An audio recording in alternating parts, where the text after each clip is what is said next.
À l'époque, Rome est à la tête d'une confédération de provinces de l'Italie centrale et méridionale.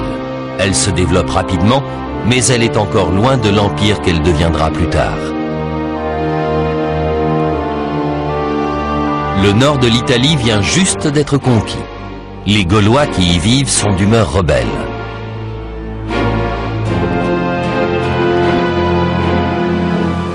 Hannibal sait bien que Rome est la grande puissance mondiale, mais il ne la croit pas invincible. Il décide de prendre son temps et de tester sa propre puissance à l'ouest, loin de l'influence romaine.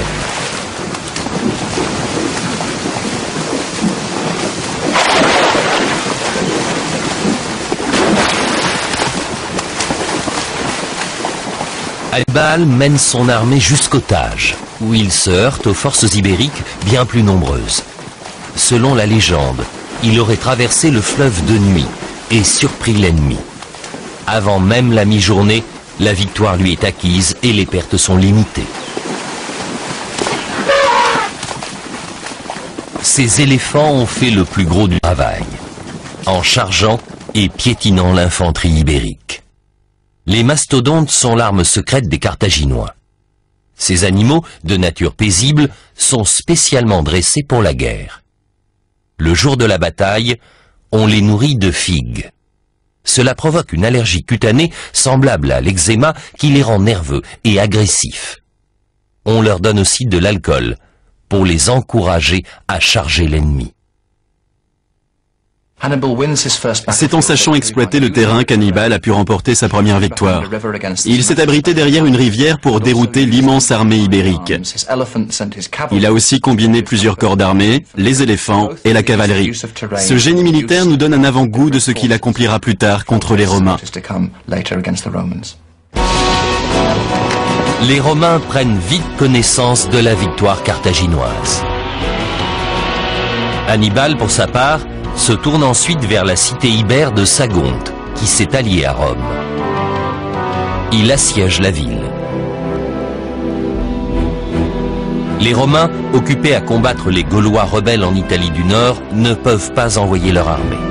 Hannibal sait bien qu'ils ne viendront pas en aide à Sagonte.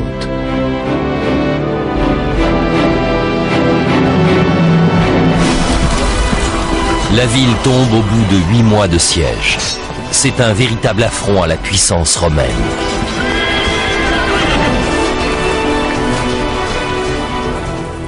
La prise de Sagonte fut une étape capitale. Hannibal devait maîtriser la ville pour ne pas avoir l'ennemi sur ses talons lorsqu'il se tournerait vers Rome. Cette expérience lui a montré la difficulté d'assiéger une ville, même modeste. C'en est trop pour les Romains. Ils envoient un ambassadeur à l'assemblée carthaginoise et exigent qu'Hannibal soit livré à leur justice. Les dirigeants puniques ne sont pas d'humeur belliqueuse, mais cette fois, les Romains vont trop loin. Les marchands refusent de se plier à leurs exigences. Les frères ennemis sont de nouveau en guerre. Hannibal joue la carte de la surprise. Au lieu d'attendre que l'armée romaine ne l'attaque en Espagne ou en Afrique, il décide de marcher sur l'Italie. Il veut porter la guerre jusqu'à Rome et la détruire avant qu'elle ne détruise Carthage.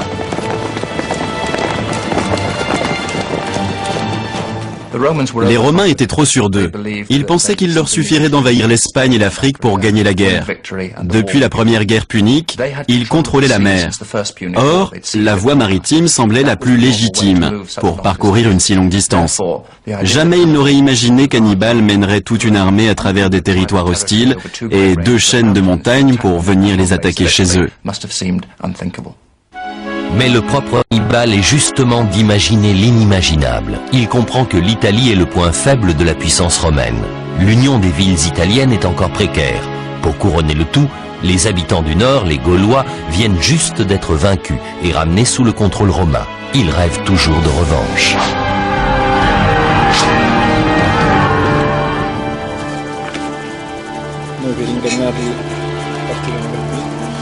Hannibal planifie alors une campagne qui est entrée dans l'histoire.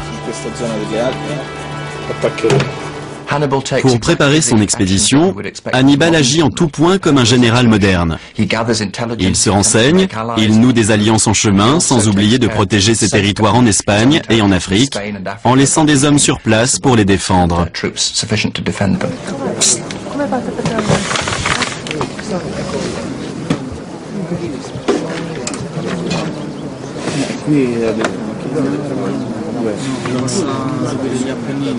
Dans le plus grand secret, Hannibal rencontre des émissaires de tribus gauloises du côté français des Alpes.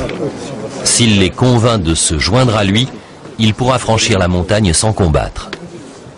Il reçoit également des Gaulois de la vallée du Pô, espérant qu'ils se rebellent contre Rome et se joignent à son armée.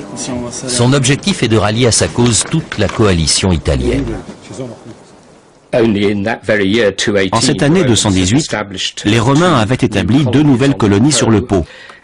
Avant de traverser la région, Hannibal voulait savoir comment il serait reçu. Il a donc envoyé un émissaire en Italie du Nord. En juin, l'homme était de retour à Carthagène en Espagne avec des nouvelles rassurantes. Sans attendre, Hannibal mit son armée en marche.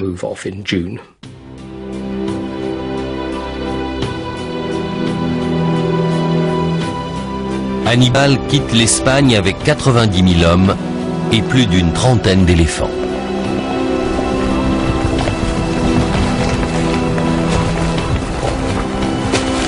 Il se lance à travers l'Espagne du Nord, jusque dans les Pyrénées. Mais très vite, il rencontre des problèmes. Une armée en marche a des besoins considérables. C'est une ville ambulante. Partout où elle passe, surtout dans les territoires reculés, elle dévore tous les vivres, s'approprie tout le fourrage, tout le bois de chauffage, et laisse les habitants exsangues. Rien d'étonnant alors à ce que certains d'entre eux tentent de lui bloquer le passage. Les Romains auraient pu l'intercepter alors qu'il se dirigeait vers l'actuelle Marseille. Mais les services de renseignement d'Hannibal ont toujours une longueur d'avance, et il réussit à les éviter. Les manœuvres des Romains au début de la guerre montrent qu'ils ignoraient totalement les plans d'Hannibal. Ils ont envoyé une armée en Espagne et une autre en Sicile, afin d'envahir l'Afrique. L'armée à destination de l'Espagne a fait escale à l'embouchure du Rhône et a appris par hasard qu'Hannibal était en marche. Elle a entendu dire qu'il franchissait les Pyrénées alors qu'en réalité, il traversait le Rhône, à quelques centaines de kilomètres au nord de leur position. Were.